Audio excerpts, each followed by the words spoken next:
ಮೊಟ್ಟೆನ steam ಮಾಡಿ cut ಮಾಡಿ ಈ ಟೇಸ್ಟಿ ಖಾರವಾಗಿರೋ ಎಗ್ ಪಿಕಲ್ನ ಟ್ರೈ ಮಾಡಿ. ಯಾವಾಗಲೂ ನಾನ್ ವೆಜ್ಜೇ ಬೇಕು ಅನ್ನೋರು ಈ ಥರ ಒಂದು ಎಗ್ ಪಿಕಲ್ನ ಮಾಡಿಟ್ಕೊಂಡ್ರೆ ಚಿಕನ್ ತಿಂದಾಗೆ ಇರುತ್ತೆ. ಮಾಡೋದಂತೂ ಸಿಂಪಲ್ಲು. ಬಾಕ್ಸ್ಗೆ ಎಣ್ಣೆನ ಸವರ್ಕೊಂಡು ಖಾರದ ಪುಡಿ, ಉಪ್ಪು, ಪೆಪ್ಪರ್ ಪುಡಿ, ಒಂಚೂರು ನೀರನ್ನ ಹಾಕಿ ಮಿಕ್ಸ್ ಮಾಡ್ಕೋಬೇಕು. 5 ಮೊಟ್ಟೆನ ಒಡೆದು ಹಾಕ್ಕೊಂಡು ಗಂಟಿಲ್ದಿರೋ ಹಾಗೆ ಮಿಕ್ಸ್ ಮಾಡಿ 10 ನಿಮಿಷ ಸ್ಟೀಮ್ಗಿಟ್ಟು ತಣ್ಣಗಾದ್ಮೇಲೆ ಸೈಡ್ಸ್ನ ಸ್ಕ್ರೇಪ್ ಮಾಡಿ ಪನ್ನೀರ್ನ ಕಟ್ ಮಾಡ್ತೀವಲ್ಲ ಅದೇ ರೀತಿಯಾಗಿ ಕಟ್ ಮಾಡ್ಕೋಬೇಕು. ಮಸಾಲೆಗೆ ಧಾನ್ಯ, ಜೀರಿಗೆ, ಮೆಂತ್ಯ, ಸಾಸಿವೆ, ಚಕ್ಕೆ, ಲವಂಗ, ಏಲಕ್ಕಿ, ಮರಾಠಿ ಮೊಗ್ನ ಹಾಕೊಂಡು ಡ್ರೈ ರೋಸ್ಟ್ ಮಾಡಿ ತಣ್ಣಗಾದ್ಮೇಲೆ ಪೌಡರ್ ಮಾಡಿ ಇಟ್ಕೋಬೇಕು.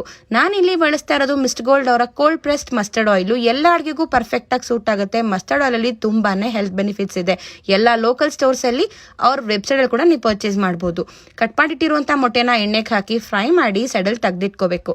ಅದೇ ಎಣ್ಣೆಗೆ ಶುಂಠಿ ಬೆಳ್ಳುಳ್ಳಿ ಪೇಸ್ಟ್ ನ ಹಾಕೊಂಡು ಹಸಿ ವಾಸನೆ ಹೋಗೋವರೆಗೂ ಫ್ರೈ ಮಾಡಿಟ್ಟಿರೋ ಮೊಟ್ಟೆ, ಕರಿಬೇವಿನ ಸೊಪ್ಪನ್ನ ಹಾಕಿ ಫ್ರೈ ಮಾಡ್ಕೋಬೇಕು. ಉಪ್ಪು, ಖಾರದ ಪುಡಿ, ಮಾಡಿಟ್ಟಿರುವಂತಹ ಪುಡಿನ ಹಾಕೊಂಡು 1-2 ನಿಮಿಷ ಹಾಗೆ ಫ್ರೈ ಮಾಡ್ಕೊಂಡು ಲಾಸ್ಟ್ ಅಲ್ಲಿ ತಣ್ಣಗಾದ್ಮೇಲೆ ನಿಂಬೆ ರಸನ ಹಾಕೊಂಡ್ರೆ ಎಗ್ ಪಿಕಲ್ ರೆಡಿ.